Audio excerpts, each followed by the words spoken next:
This is a big, scary conversation. So often we want to avoid what's scary, and we definitely don't want to freak our kids out. And yet, having this information, communicating, having a plan, I think that's one of the biggest things I took away when I went through your training was the power of vocalizing a plan ahead of time. I would go to these crisis events and I'd see that people didn't know what to do. Either the ones that died or the ones that were critically injured. The ones that were just caught in trauma, frozen in fear. And there was just this constant theme.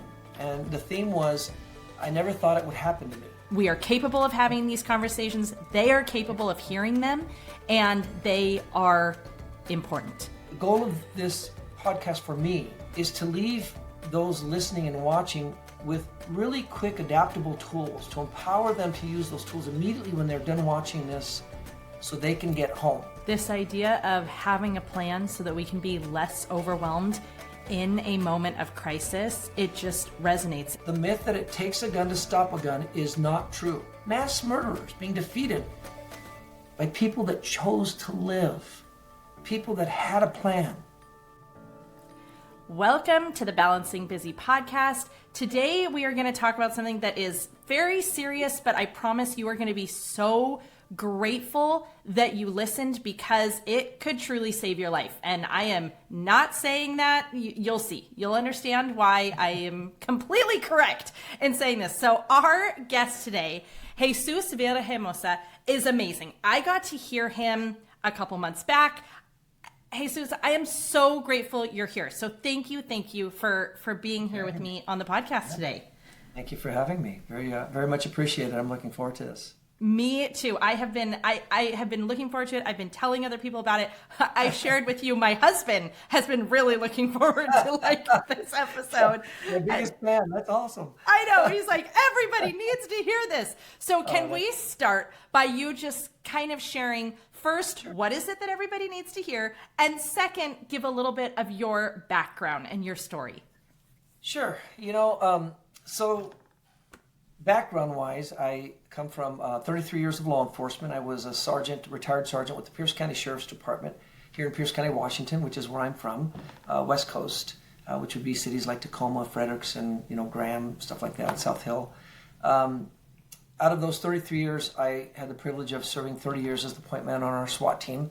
And unfortunately, what comes with those type of credentials is the SWAT team sees the worst of the worst. So yeah, I've been involved in hostage rescue. People have tried to kill us a lot of different ways and survived all of that, which I'm very blessed and thankful for. Really important that people know that I'm a man of faith, and so there was just times when you didn't get hit, and so it was a blessing. Consulting for this is my 40th year. I'm really stoked about it. I can't believe it. If you would have told me back in 1986, I'm starting my 40th year this April, I just started it, that I would have taught to 1 million people, I would have said, what? Wow. So yeah, it's kind of crazy. I trained in all areas of law enforcement. I was the Washington State's first what's called Master Defensive Tactics instructor in the state of Washington for law enforcement personnel, which means I had to be an instructor in every arena and have extensive training. It took 7 years to receive certification. Firearms, telescopic baton, taser, pepper spray, hand-to-hand combat, 25-year instructor. So just a lot of, tools that I use in my tool chest to get home. And that's what really kind of inspired a lot of this for me early in my career. Was I would go to these crisis events and I'd see that people didn't know what to do. Either the ones that died or the ones that were critically injured, the ones that were just caught in trauma, frozen in fear. And there was just this constant theme. And the theme was, I never thought it would happen to me. And I thought to myself, in my job, we have to believe it's going to happen to us. And by the way, God bless all my brothers and sisters out there in law enforcement, the fire department, all our first responders, man. Just love you guys to death. Love you all. Thank you so much for the sacrifices that you make for your families. So, but for me, it was like I had all the tools, and I kept getting the tools, and I kept testing the tools, and the tools would get me home. And there it is. The goal of this podcast for me is to leave those listening and watching with really quick adaptable tools, really quick learning tools to empower them to use those tools immediately when they're done watching this so they can get home. It sounds so simple, but unless you've seen what I've seen and been exposed to what I've been exposed to, getting home was tough sometimes for me. Those times I had to get home via, the hospital, or I had to recover for weeks upon weeks at home. So getting home, that's my mantra. What can we do to get you home? And that's what we're really going to try to focus on today. The active lethal threat, and I call it an active lethal threat response, is because we're seeing an increased of edged weapon attacks, especially up north in the King County area. If you Google that on your, Google search engine for edged weapon attacks or knife attacks in Seattle or the surrounding areas, it's really overwhelming. It's shocking. And what's more shocking is they're not attacking you for the purpose of a crime, right? They're just stabbing you and then walking away. They're not robbing you. They're not raping you. They're not stealing your car. They're not stealing the groceries for the guy that was holding the groceries. They're just walking up to people and stabbing them indiscriminately and then walking away. And so in this world right now, we really need to be thinking about situational awareness, and that'll be, the other podcast we'll talk about. But this one, active lethal threats. Right now, I believe as of this morning, I just checked my data, we're at 233 mass shootings in America as of this morning, according to Gun Violence Archive. So, mass shootings are a concern. School shootings, we've had 7 this year, according to Education Week. And I like using them because I like their definition, right? A firearm that's discharged during school hours or a school-sponsored event where someone gets struck. At least one person is a victim other than the shooter. That's what most parents think a school shooting is, right? So those are the kinds of things that we want to really get to today, is how to survive these events, right? Because we know that, and everybody's heard of run, hide, fight, right? That's the big 3 that were taught during the quite a number of years ago. Houston PD and the FBI put that together as a quick response plan for people, right? Run, hide, fight, 7-minute video. Great video, by the way. Got nothing against it. The only thing I don't agree with is there's 9 survival options. It's not just run, hide, fight, right? There's 9 options that are being used constantly across the United States and across the world that people aren't hearing about. And so they're locked into run, hide, fight, when in reality, what about crawling, right? What about playing dead? That's what the Florida State University student just did at the shooting this year, just a couple months ago at Florida State University. And she played dead. She was shot in the buttock. She fell to the ground, and she says, I immediately played dead. It's what my parents just drilled into me, that if I can't move, if I'm injured, you got to play dead. So she went into stage breathing, which is that short breathing, small breaths, small exhalations. And the shooter stops right next to her. She tells us that from her hospital bed. Can you imagine that? And he's reloading, and she can hear him talk to himself, right? And she survived, right? How did she do that? So it's important when parents think about this and talk to their kids. It's important because the American Psychological Association says parents should be talking to their kids about this. Absolutely should be, because you're the person they love and trust the most in this world. So it'd be nice to have a conversation, but the problem is most parents don't know the data, and they don't know how to talk to their kid about it. And I always, when. Joke, yeah, that's right? thing, right? What age is appropriate? I mean, that was one of the things I was like, I want to hear your take on this, because this is a big, scary conversation. And so often we want to avoid what's scary, and we definitely don't want to, scare our kids, freak our kids out. And yet, having this information, communicating, having a plan, I think that's one of the biggest things I took away when I went through your training was the power of vocalizing a plan ahead of time. So can you kind of speak to that as far as what's the right age? How do we go about doing this? One of the things that I know I shared with you was when I thought about us sitting down and recording this episode, I imagined everyone listening to it twice. They're going to listen to it once by themselves, and then they're going to realize, oh my gosh, I need my husband or my parents or my kids. Like, they need to listen to this with me, and we're going to listen to it a second time, and we're going to talk about it. Yeah, and I would agree with that, because first of all, there's a lot of information here in a really condensed amount of time. You have to understand that typically, as you know, I taught you this class. This is a 3-hour class for me that I teach on these, because we show so many videos. I show a lot of videos of the active shooters on the move and how they look for victims. But when it comes to age group, I will tell you that I started teaching my kids at a very young age a different way. I didn't say, hey, I want to talk to you today at 6 years old about AK-47s and men that are trying to kill you. You can't do it that way, right? what I did and what I thought was really kind of cool in the way we can do it with our kids is the younger they are, we just talk to them about, and for me it was the yucky man.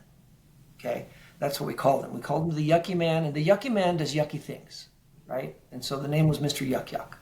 Okay, and so if we're talking about something, we would bring up something about the yucky man, right? Something the yucky man may do, like he may try to lure you with a puppy, or you remember those things, right? And so we would talk about it where it became something for them that was just on automatic for that age group. You got to remember that their brains are not even close to being in maturation stage. They're just still in awe and wonder stage, and things can get scary. So I'll give you an example of something like how to teach a kid to run in crisis, right? You go to a park, you're having a great time with your family, you get a cone, or you get a funny face or something, you stick it up 50 yards, 25 yards away from you. And you go, we're going to play the running game today.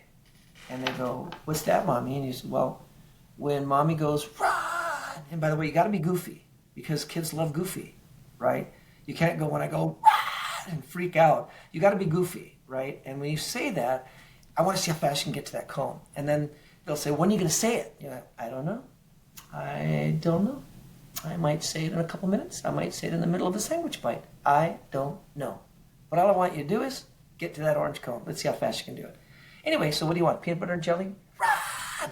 And when you say it, your kid's going to get up and laugh and run, right? But what you're doing is you're teaching them how to react to a command, right? And as time continues, one day your child may ask you, why do we do this game, Mama? And you say, I'm so glad you asked. I'm so proud of you for asking. Because sometimes there's just yucky things that happen, where bad guys try to hurt good guys. And so we have to have a plan. And so Mommy needs to know that if I tell you to run, I just want you to run as far away as you can from Mommy, because Mommy will take care of me, okay? And of course, we're trying to make sure they believe that, because if they don't believe that, they won't leave your side. Right? It's the old, put the oxygen mask on yourself before you put that on the child, right? So you have to convince them that you're putting on the oxygen mask for yourself. So if you tell them to run, it's because you want to see them later. And if they ask you, well, where do I run to, Mommy?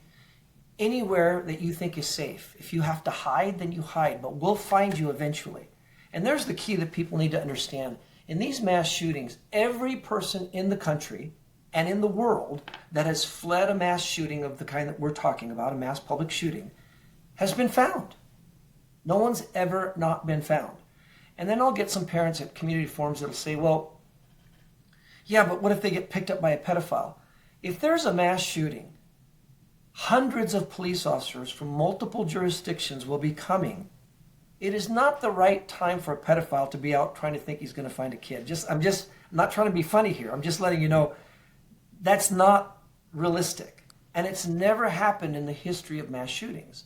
So let's just stick with the data, okay? We will find your kid, but we'll find him later. And a good example of this was the Covenant school shooting in the Baptist school in Nashville, Tennessee, when half of the school actually evacuated the school during the shooting and ran into the pucker brush, into the woodline with the staff, right? That's totally opposite of what schools teach today, right? Right. And yet they had the updated training to say, if I'm already outside and I hear lockdown and there's no shooting or screaming, why would I go in when the data tells us the shooter is going to be in the building 95% of the time, and that the shooter 99% of the time is a student? So why would I do that? So they fled. Every single one of them lived. Every parent got their son or daughter back.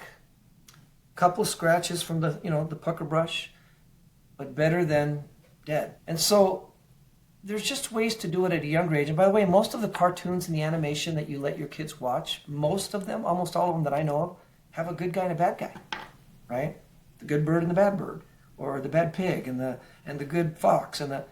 There's always a contrast in life of good versus bad, good versus evil. I wouldn't use the word evil with kids. It's too deep, too dark. It's just good and bad. That they understand the simplicity of that, right? I mean, the hamburger's good, but the spinach is bad. So you know me, I'm a carnivore. I don't eat any vegetables. Vegetables are bad. Okay, sorry, I don't say that to your kids. But the point being, you can start at a young age. It's just how you start, right? Well, how's the conversation? And then as they get older, of course, making sure that they have more in depth of the plans, the tactics we're talking about today. So that's important. that brings me to your own experience of getting that call for a mass shooting and talking to our older kids. So will you share that with us? Sure. So I'll be honest with the audience right off the bat. I really thought that because I teach this for a living and I've taught so many people, hundreds of thousands of people, over 1 million people, and many, we've had a lot of people call us that have actually survived an active shooting event, by the way. I mean, I'm not exaggerating. I've got their names. We can give you that. But it's humbling when someone calls you after a mass shooting at the El Paso, Texas Walmart, and they're writing you an email while they just recovered from the shooting. And I don't know who they are, but they're telling you what you taught my children at the school assembly, what you taught us at the parent forum. We had to use it tonight at this mass shooting in a Walmart in Texas. And I just was overwhelmed. I just was touched. And of course, I reached out to the family. And it's funny how you become good friends with people. Mm-hmm. They send you family pictures. And so I never thought this would happen to me. And there is the learning point. I don't want you leaving this podcast thinking, oh my gosh, it's going to happen to me. You're more likely to be struck by lightning. Okay, let's just be honest. The challenge is that when it does happen, it can't catch you off guard.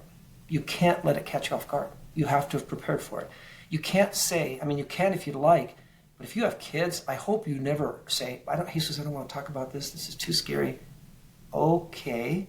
You do know we just had 2 church shootings in the last 14 days, right? Just had another one this Sunday. Okay? We had one 2 weeks before that in Wayne, Michigan. Okay?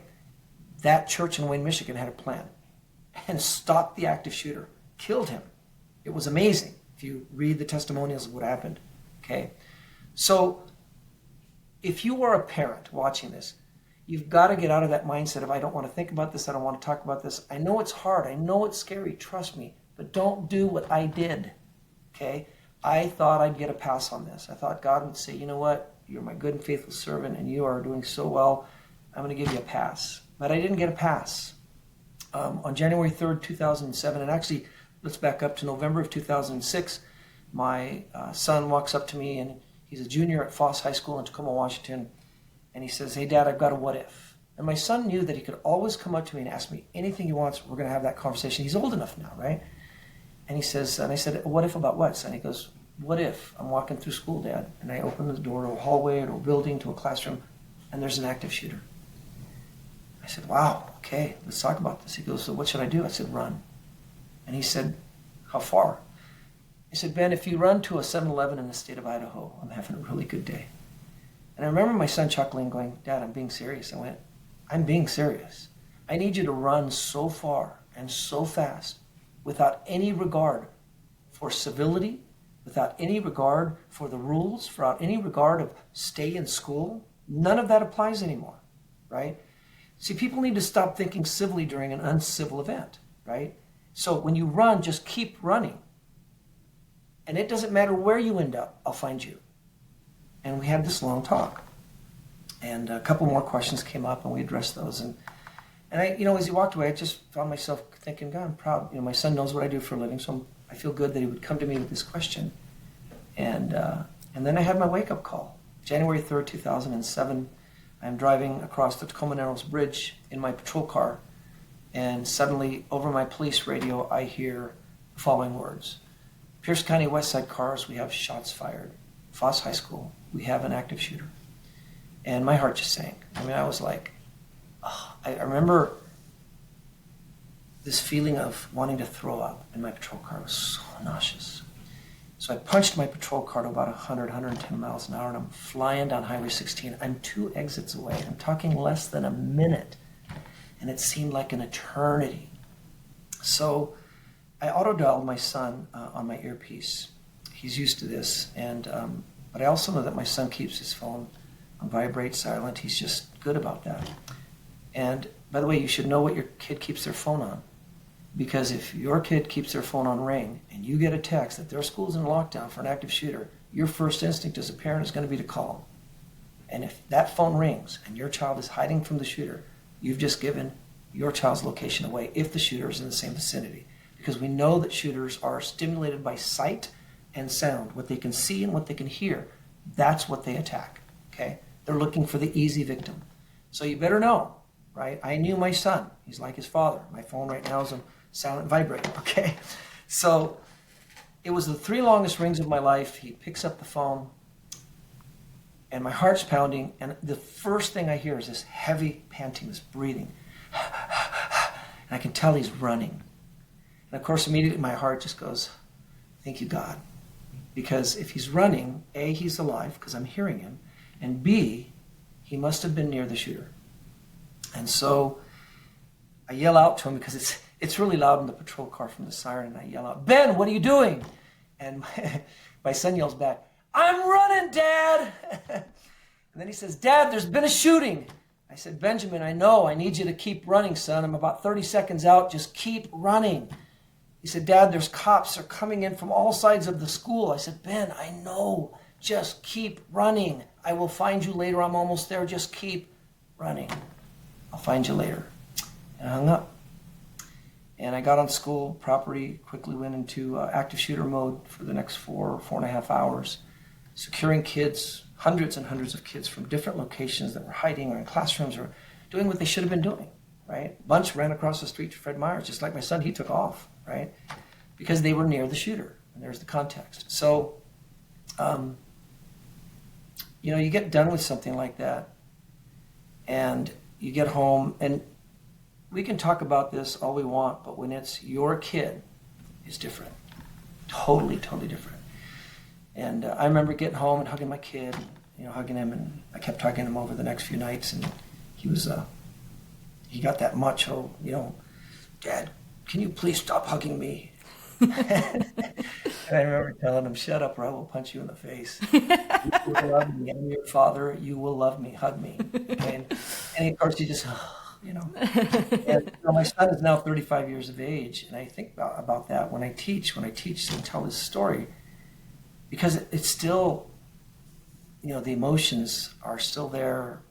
There's sometimes I can't get through this story, but it's different when it's your kid. And then I just praise God. 7 weeks before the shooting, we had this conversation. And so my question to your audience is this: when is it too soon for you to have this conversation with your kid? If they're, I teach nationally 6th through 12th graders, a 1-hour assembly, a school assembly that teaches them the 9 survival tactics. And I do that nationally, all over the country. I taught 4,500 kids in Flagstaff, Arizona in 1 week. 4,500. The fact that the school district did that is astounding, because most school districts, what they have you do is they teach the staff, but then the staff freeze, or the staff give the wrong information during the actual event, and students have actually saved their lives. So my philosophy is, if the kids represent 75 to 95% of the victimizations, which they do in these school shootings, why aren't we teaching them their own plan? So that when they run from the staff member, they don't have to rely on adult. So that when they run from a staff member, they know there's no rules. They can do anything they want. You want to break a window, break a window. The kid at Columbine jumped up on a cafeteria table and pushed out the ceiling tile, pulled himself into the ceiling and crawled across it until it collapsed in the staff lounge. Can you imagine that? And he lived. An 11-year-old girl at Robb Elementary School in May of 2022 smeared herself in the blood of her massacred friends while the shooter was still killing people, and she laid down and pretended she was dead, and she lived. By the way, I know that sounds horrific. I'll take my child back, though, and then I'll start the mental health counseling she's going to need. But I can't do that if we don't have a plan, if we don't talk. I don't know what my son would have done. I really don't. I just know that what he did do was what we discussed, to the letter, right? So these are brilliant kids, and that's the other thing. These kids are smart. They're very smart. We're not giving them enough credit. I mean, seriously, this 11-year-old, what a lesson to the world that was. This is how you survive an active shooting event if you're me, right? The 17-year-old at Columbine, what a mess. I mean, they didn't learn that from the school, right? So it's these survival stories that get me jacked up, in case you can't tell. And that's why it's so important to have this conversation with your kids. So, that's that story, and I was fueled before. I mean, you think I'm passionate now. I was passionate before, but now, my kid, yeah, I encourage you, don't fall into the mindset of I never thought it would happen here, right? Where's it happening? Name me a place it's not. I had a gentleman yell out in a class one day, well, there hasn't been one at Michael's, and he chuckled with his buddies, and I went, yeah, actually March 2018. And he goes, what? Right, LA Fitness in Pittsburgh, right? We can go right down the list. The church shootings we just had. Joel Osteen Church last year. It's a mega church in Texas. Had an active shooter, right? Grocery stores? Are you kidding me? North Bend, Oregon, right? Gig Harbor Safeway. Tri-Cities, Richland, Fred Meyer's. I mean, we can go right down the list. Buffalo, New York, right? These are happening everywhere. Concert venues.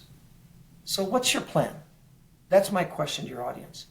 What is your plan? Because it can't just be ignorance and denial. It can't be, I don't want to know. It's too scary. Again, it can be. I can't tell you what to do. I can certainly highly recommend you not do that, though. Because your kids deserve the best of you during crisis. The best of you. And to know that they're part of your plan will help you get out of that crisis like they did at the kids at the Walmart in Texas. The mom was so proud. She said, Jesus, both my son and my daughter immediately jumped into action. They led us away while warning others that the shooter was that direction. And she goes, I couldn't have been more proud of my kids. So we got to give them more credit. We really do, you know. And I think we are all now with bated breath saying, okay, Jesus, please tell us our plan. What is our plan? Tell us what it should be. Okay, well, your plan. My plans, what I teach is context of threat. So, for example, we have some parents out there right now in this country that are teaching kids, no matter what happens, I want you to run. And you're like, what? No matter what happens? Yeah, so if you're in I actually had parents say, if you're in a classroom and you hear lockdown, I want you to get out of that classroom. Well, the first problem you're going to have is that the teacher's not going to let you out of the classroom. I mean, I'm sorry, but it's not as simple as you think. And secondly, why are you only giving your kid one tactic when there's 9? Why are we giving them less than what we're giving ourselves as adults? You've got to teach your kids the context. For example, lockdown, classrooms. No shooter to date has breached a locked door. It's still on the FEMA website, and I can tell you from researching shooters, that's true. They've breached glass next to doors. They've shot through glass, right?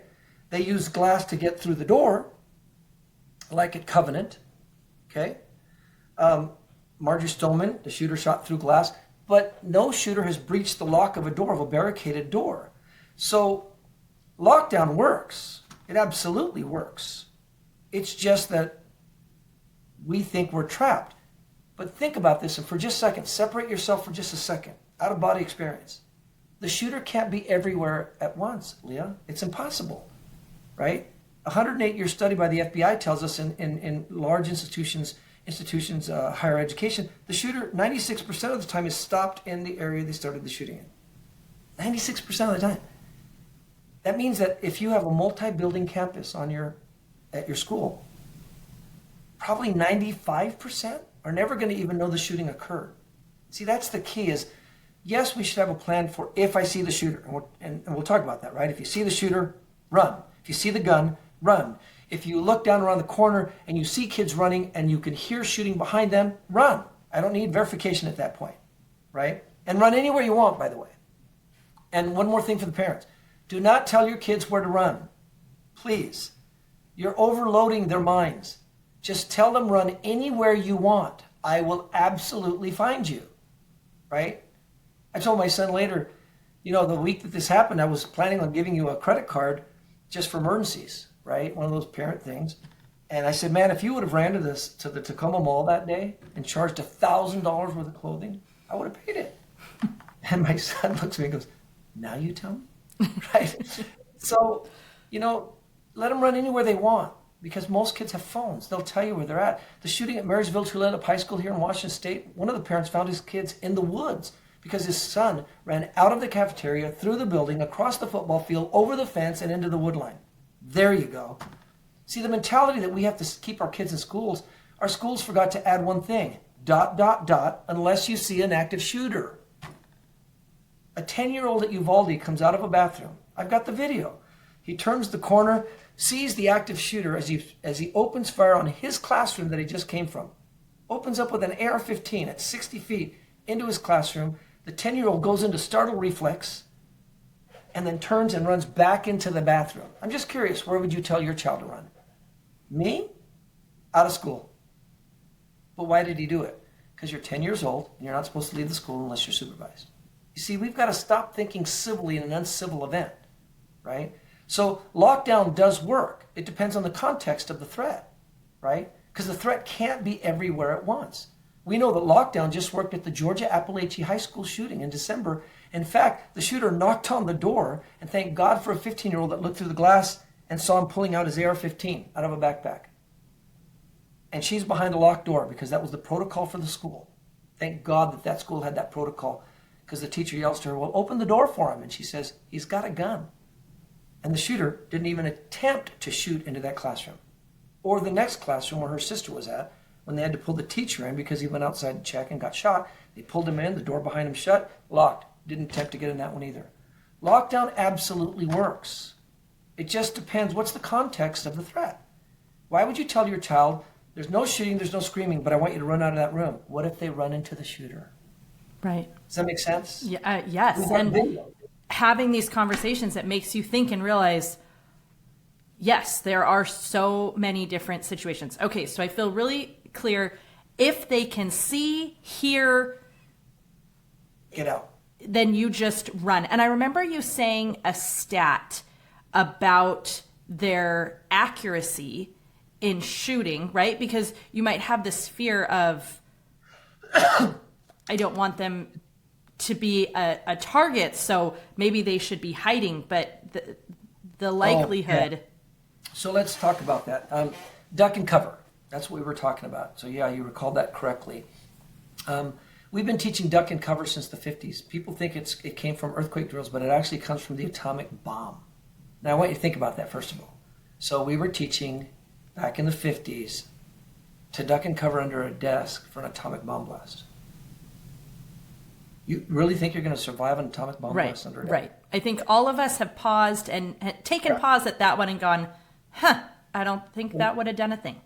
Well, now we have the data, right? I mean, if you look at it, we know that teachers and professors are telling their kids to get under their desks during these shootings, right? And so let's back up. What was the purpose of putting kids under desks? When I ask an audience of educators that, what is the purpose of putting a child under a desk during an active shooting event, not an earthquake? The room goes quiet.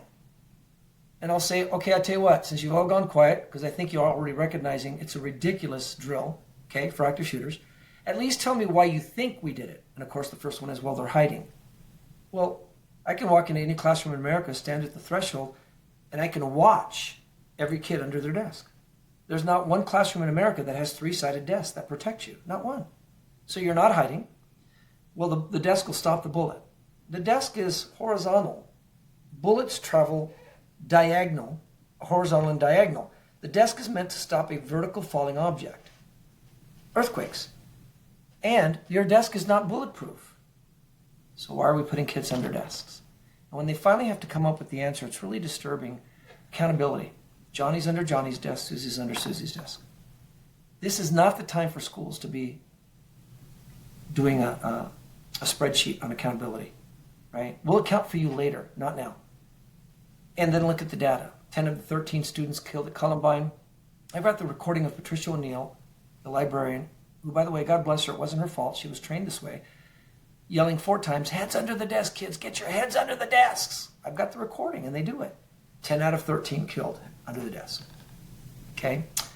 Virginia Tech, I consulted with Virginia Tech post-massacre for 3 days out of the campus, and 32 dead, right? Guess where most of them were at the time they were killed? Under their desk. Derek Odell tells you that he was under his desk when he was shot, right? Because the professors entered the classroom and said, everyone get under your desk. And now think about this. These aren't 12-year-olds anymore. These aren't even 14-year-olds. These are 18 to 22, 23, 24-year-olds, and they still obeyed on command. Nobody questioned why she was panicking. Nobody questioned, what's wrong? Why? Can we help barricade the door? Because no door had a door lock on it. All 5 doors at that classroom at Virginia Tech, none of them had door locks. And he just walked in and executed people at his will, right? 90% of them under their desks. And then you have Uvalde, the Robb Elementary School shooting. And again, not Mr. Reyes' fault. It was his classroom. A student asked him, what's happening? He says, I don't know, but everyone get under your desks and pretend you're sleeping. He's done numerous interviews where he's quoted saying those words. And they did. 19 dead kids, 2 dead adults. Where? In a prone, under a desk, doing what? Nothing. What is the shooter looking for? People that do nothing. They're not looking for the runners. They're not looking for the hiders, right? They're not looking for the crawlers. They're not looking for the playing deads. They're looking for life so they can kill you. And I'm sorry, I know that seems kind of abrupt for the audience, but understand that that's what we're talking about here. They could care less about your emotions and how you feel about this. They could care less about your political views, left, right, middle, inner. It doesn't matter. They're just there to kill. So the data is pretty convincing. Don't duck and cover under a desk. And yet, what did I just see at the Florida State University shooting? Kids at Florida State University, young adults, hiding under desks away from the door, which is ludicrous that we're teaching that. It is ludicrous. And they're recording it. That's how we know they're doing it. Thank God they're showing us the training they're getting is not accurate. Okay, they should not be under those desks. They should be by that door wall side, something in their hand, a weapon ready to fight for their life if a shooter breaches a door, so that they are inches from the shooter rather than 20, 25, 30 feet from the shooter where a gun neutralizes distance. Does that make sense? Mm-hmm. So, duck and cover. The new duck and cover is duck, cover, assess, and move. I want to remind the audience again. Duck, cover, assess, and move. Right? Bang! Duck, cover. Startle reflex is one of your only 2 natural instincts for survival, by the way, that you're born with. One of your 2 fears is startle reflex. It's fear of sound, fear of falling. So when you go like this, you're doing what?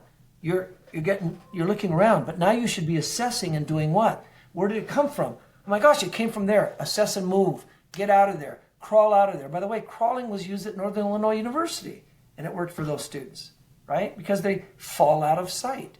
But that's not in run, hide, fight. In fact, that student, that female student, the shooter kills the professor on stage, opens fire on them, Cole Auditorium. Kids duck behind the rows of seats. She starts crawling. She hears click, click, looks on stage, sees the guy's weapons jammed, and from what the media reports, she stands up and yells, his weapon's jammed, everybody run now. And everybody gets up and runs out. Wow. What a hero, right? And let's look through her tactics. Duck, cover, assess, and move. Not in run, hide, fight. Crawling. Not in run, hide, fight. The power of your voice. Not in run, hide, fight. Running. 1 in 4 of her tactics were in run, hide, fight, which is why I am passionate about this, that we have got to teach Americans all 9 survival tactics. I understand that 3 words are easier to remember, but at this point, it's not about what's easy to remember. It's about part of what your body instinctively does anyway, right? It crouches for a reason. Nobody hears a gunshot and stands up on their tippy toes and goes, right? Because we do what? We want to get lower than the level of the height typically of a shoulder, because that's the average height of that the shooter shoots at in a straight line, unless they drop that angle. So, duck, cover, assess, and move, pretty critical, right? The power of your voice. You know, my son said when he opened the door, it was just like he described. Dad, I was going to class, I opened the door into a hallway, into a building, and the kids killing this kid, and the kids were already running, yelling, shooter, shooter, gun. They're using the power of their voice, and between their voice and their actions, he turned and he runs with them, right? We call that the power of the voice. For the young generation that's watching this, you millennials, you Generation Zs, and now you alphas, you've got one of the strongest voices we've ever had in human history because of social media. Did you know that 8 out of 10 shooters have told at least 3 people of their friends that they were going to do the shootings, according to a 25-year U.S. Secret Service study? 8 out of 10. And that they typically leak online their intent to shoot. These kids are now finally reporting. In the 25-year study I just mentioned, in 25 years, in 37 shooting events, not 1 student came forward to report. And that's just sad, because some of their friends died, right? So when I teach assemblies, I remind the kids, but you don't know who's going to die. Out of these 9 survival tactics, the one I need you to focus on is the power of your voice. Because Bobby will probably tell you, hey, don't come to school tomorrow. Just saying, you don't want to be here. A kid says that to you, you might want to report that to administration, okay? If a kid gives you something that is his most treasured possession, and by the way, 98% of these shooters are boys. 98% of mass shooters are men. Rarely ever a girl. Okay? But if they give you the guitar and you go, what are you doing, dude? You've been playing guitar since you were like in 6th grade. That's your most prized possession. It's okay, I won't be needing it anymore. What do you mean you won't be needing it? Yeah, I'll just talk to you later. That's called divesting. They're giving away things, right? Why? Because they're preparing to die. And if you think about it, why did 8 out of 10 shooters tell 3 people they were going to do the shooting? And the answer is, they were hoping one of you would turn me in to prove that you love me, to stop me from doing this. And then when you didn't turn me in, guess what you just proved to the shooter? Nobody loves me anyway, I might as well die. So, power of your voice is important. Running, by the way, we just talked about that one. We got duck, cover, assess, and move. The power of your voice. Running, by the way, context. If I see it, run. Power of your voice before the shooting would be really great. Here's a cool statistic. I love this one. In 50% of my assemblies nationally, a little bit less than 50%, within the time I leave to up to 10 days, we've had students come forward to report a gun on property and or a school shooting plot in progress. Can you imagine that? Some have happened while I was still on campus. Some have told me and asked to speak to me privately in a side room to tell me the plot, of which I then brought in administrators, and we verified their plot. It's unbelievable. And you have to ask yourself, Leah, why did they tell me, a perfect stranger, after a 1-hour assembly where they never knew me? And the answer is because for the first time they were being spoken to in a way that empowered them, that gave them completely the option of how to live, given they're the ones dying the most. And now we're giving them permission to do anything as long as they get home. I don't care what it is. Break windows, right? Jump into someone's car, hide underneath it, whatever you want to do, right? Do it as long as you get home. So evacuation is different than running, by the way. I think we talked about that in your class as well. We've had people at Virginia Tech that jumped out of windows, out of Mr. Labrusco's classroom. I hope I'm pronouncing that wrong. He gave his life for his students. Just an amazing, again, another hero. Gave his life for his students to buy them time to decide to jump out the window. And they lived, right? You know, how do you jump out a 2nd story, 3rd story window? Because the videos that I've got of people doing it, everyone's lived. Everyone's lived. Seven Oaks Bar, California. I had the man in Arizona of that the school district I told you about earlier. He did all the sound for all my assemblies. What did he do? He comes up at the end and says, "Hey, can I get an extra handout for my daughter? She's heading to college." I go, "Sure." I go, "Is there anything else I can do?" He goes, "No, I just want to go over all these slides with her, man. She didn't learn this at this school. You're teaching it now, but she didn't know it. She's already getting ready to go to college. And I want to make sure that she has it because they're not going to teach it this in college." I'm like, "Probably not." He teaches it to his daughter, and Leah, I'm not lying. I've got the text on my phone. I mean, if this doesn't send chills down your spine, I got to read this to your audience. I'm in Ohio, teaching in Ohio nationally. And this is the text I get at, it must have been 10, 11 o'clock at night. "Last night I joined other fathers whose children have survived a mass shooting. My daughter was in the borderline shooting in Thousand Oaks, California. She was one along with her friends who jumped out of the window, almost 2 stories up, ran and lived. There is a lot to process, but we are okay." I save those to remind myself why I do what I do, why I'm still passionate about it, why God still pushes me to do this, because people's lives are being changed. So evacuation just means we had more time while we were in lockdown, but then something's changed. Maybe I'm starting to hear gunshots get closer. Now you come up with a different plan. That's evacuation. Running infers immediacy. Bang, run. Evacuation infers we had some downtime, some breathing time, come up with another plan. Does that make sense? Mm-hmm. So the two mean 2 totally different things. Any questions, by the way, so far? Yeah, I don't want to... No. You just keep going. Thank you. Hiding, right? Run, hide, fight. Yeah, of course. If you can hide, great. But you got to remember the offset to hiding. The offset to hiding is if you get heard, and there's the key. If you get heard because your phone rings, because you're texting and your volume is up and you're going... Right. The shooter's going to come to you. And yet we'll tell you that shooters don't search. They'll search an open space. They'll open the door. The shooter at Nashville opened the door and looked around the office, looked around the hallways, right? Shooters do that. But they're not going to search behind, my couch here or my sofa. They're not going to go into a gymnasium and look under the bleachers. They're not going to look behind cabinets. They don't do that. They don't have time. They know from the moment they shoot, cops are coming. And they got to get out of there. They got to get victims as many as they can. So they're in a rush. And don't forget, these are kids that have killed for the first time, and their plan goes to complete crud. Complete crud. So before any of you ask out there later and you send in any requests in, Talia, you should know, I get asked this all the time. Aren't you afraid that when you do your assemblies, you're actually teaching the shooter a better plan? No, not at all. And you know why? Because the shooter already knows the plan. The school taught it to him, right? I'm not teaching them anything different except how to survive. And now if I've got hundreds of students simultaneously doing 9 different things, guess what the shooter cannot account for? 9 different things. But if everybody ducks in cover and we continue to put kids under desks and a shooter walks into an unlocked classroom door, of course he's going to kill everybody in that room. Whereas we should have told those kids, get out from underneath those desks, get on the door wall side of the door, put something in your hand that you can use as a weapon, because remember, in the state that you're watching this in, it doesn't matter which one it is, you have the right of lethal force if someone's trying to kill you. I don't care what it is. I don't care if it's a computer or a laptop. I don't care if it's hornet spray or perfume or cologne, something to blind the shooter and get that weapon, attack the weapon, right? Fighting, by the way. My data for fighting is unbelievable. The myth that it takes a gun to stop a gun is not true. It is absolutely not true. I've showed those videos, Leah, at your training, if you'll remember, of people tackling the gunman with no gun, and they tackled him and they defeated the gunman. Mass murderers being defeated by people that chose to live, people that had a plan.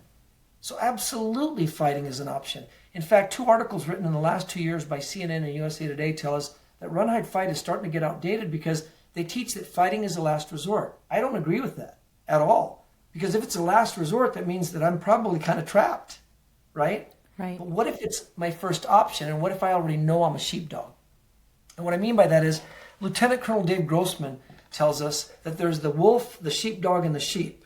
The wolf attacks the sheep, but the sheepdog, their job is to attack the wolf. By the way, we just had a sheepdog here in Washington State 2 nights ago, just north of me. A woman's house was being burglarized, and she shot and killed a burglar.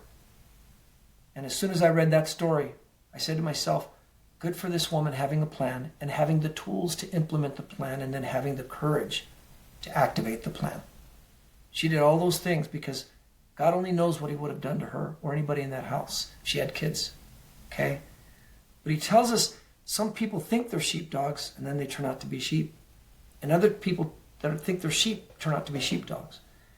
I was blessed. At 17 years old, I had a life and death event. I was a wrestler in high school. I loved wrestling. I wrestled at the national level, and little pipsqueak of a guy, and I had a life and death event, and it changed my life. I acted where the odds were against me, and saved a husband from being killed in front of his wife and 2 kids, and I just knew at that moment, sitting, recovering on the curb, I knew at that moment my calling, because the deputy that arrived on scene said to me, do you think you're Superman? And I went, no, sir. He goes, do you understand you could have gotten killed today? And I said, yes, sir. And he goes, did you think about that? And I went, no, sir. And he goes, all right, here's my business card. You want to do this for a living? Call me when you get hired. I got hired, and he was one of my field training officers. Amazing story, right?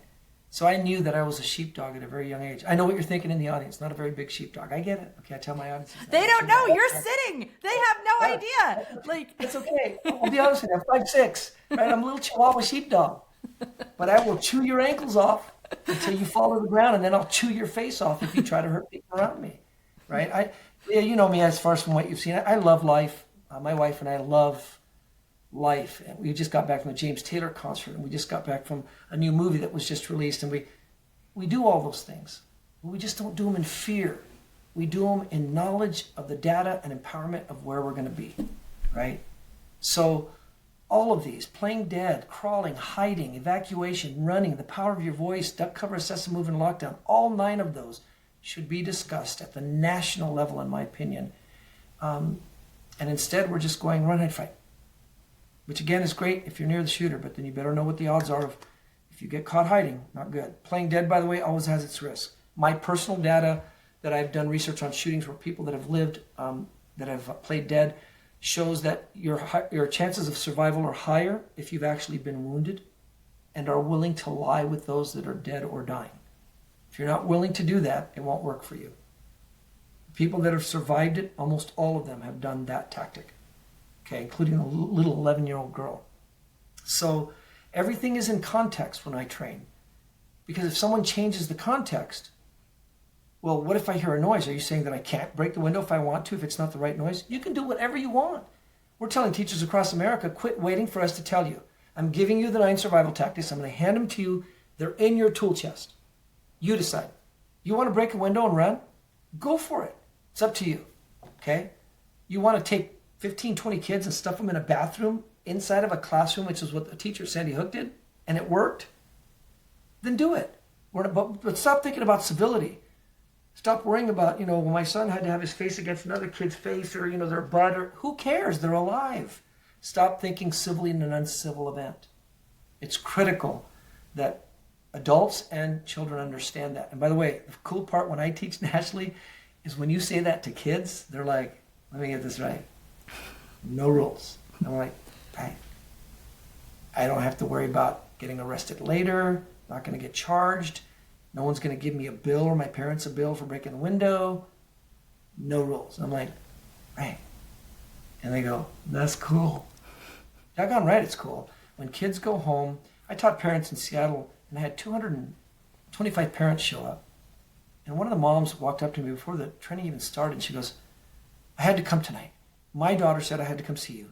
And she said, and she's excited. And you don't understand. My daughter's been anxious about this issue, but she came home excited today and told me, Mom, here's what you need to do if there's an active shooter, because I've got a plan for us. And she said I was overwhelmed. I'm going, what happened? What changed? We asked the parents that night, 225 present, we asked, how many of you are here tonight as a result of your child leaving the assembly and telling you to be here tonight? 75%. Wow. That typically would never go to a parent forum.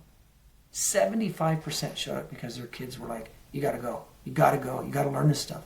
And they're like, okay, right. Which is one of the reasons, when we and I teach nationally, I teach schools, but I ask them, hey, let me teach your parents and let me teach your kids. Let's get the school safety triangle, right? Workplace violence, the survival tactics are the same, just so you know. They don't change. Nothing changes. We can give you just as many survival stories from workplaces, simply because these are consistent from the survivors of these events. So, wrapping this up quickly because I know we don't have a lot of time. You have, we call it LEASE, Lockdown, Evacuation, and Survival Tactics, because honestly, I couldn't find an acronym that fit the first letter of every one of these survival tactics, so it would have sounded like a foreign language.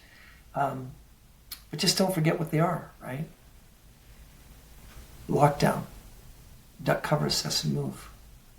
The power of your voice. Running, evacuation, hiding, crawling, playing dead, and fighting. 9 survival tactics to get you through something like this should it ever happen to you, as long as you have a plan. Thank you so much. This idea of having a plan so that we can be less overwhelmed in a moment of crisis, it just resonates. And as much as we don't want to face these things, I don't want to face and imagine these things.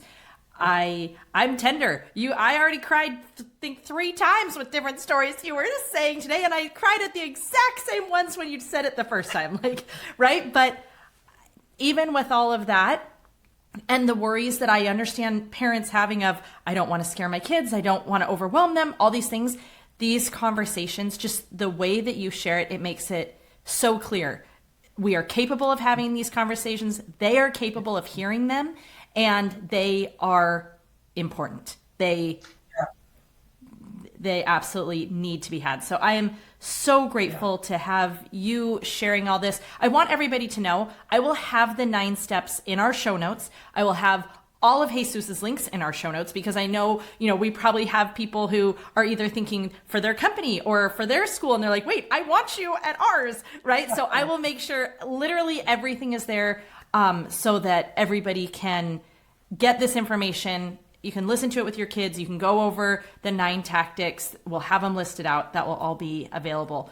And just so everybody knows, this is part 1. There will be a part 2 where we are having a conversation about situational awareness and really kind of talking about, as women, being able to protect ourselves. So that's another conversation. But I even though that one really felt like it should be the first one, school is just starting. This is sadly, statistically, we know the most school shootings are going to happen in the fourth quarter. And so I wanted this episode to come out immediately because I wanted everybody to hear this and be able to have this conversation with their kids, knowing that we are coming into the final quarter of the year. And this is when the majority of shootings will happen. Yep, that's great. And I appreciate you doing it during that timing because, again, I would just encourage, if you've got any of your kids watching this podcast, I beg you, I'm not asking, I'm begging you. The power of your voice can save lives. I mean, think about that. If you turned in a student who brought a gun and you knew it, or you knew was planning this and you didn't say anything, right? Can you live with the outcome? And then the second part of that is, but if you do turn them in, do you realize that you're saving all of those lives that you'll never know which lives those would have been? And more importantly, for me, what's really interesting is, as a SWAT team member, we saved lives, but we always came in after the fact. In my eyes, any student in America that turns in someone that's planning one of these attacks or turns someone in for a gun, in my eyes, you're a bigger hero than I ever was in my law enforcement career. Because my career was always reactionary. People already died by the time I got there. But you could be saving so many lives. So I'm begging you, use the power of your voice of these 9. That's the one that will stop the next shooting. Thank you. Thank you so much. Okay, we are wrapping up this episode. I know it has been so much, but I hope that, like me, you got done. And while, yes, it's not something that I want to have to think about, I know it's real. It's part of our life, and having these conversations can be the difference. So thank you, Jesus, for being here. I'm so grateful for you, just the work that you do. Thanks. I appreciate that. God bless you. Everyone stay safe, please.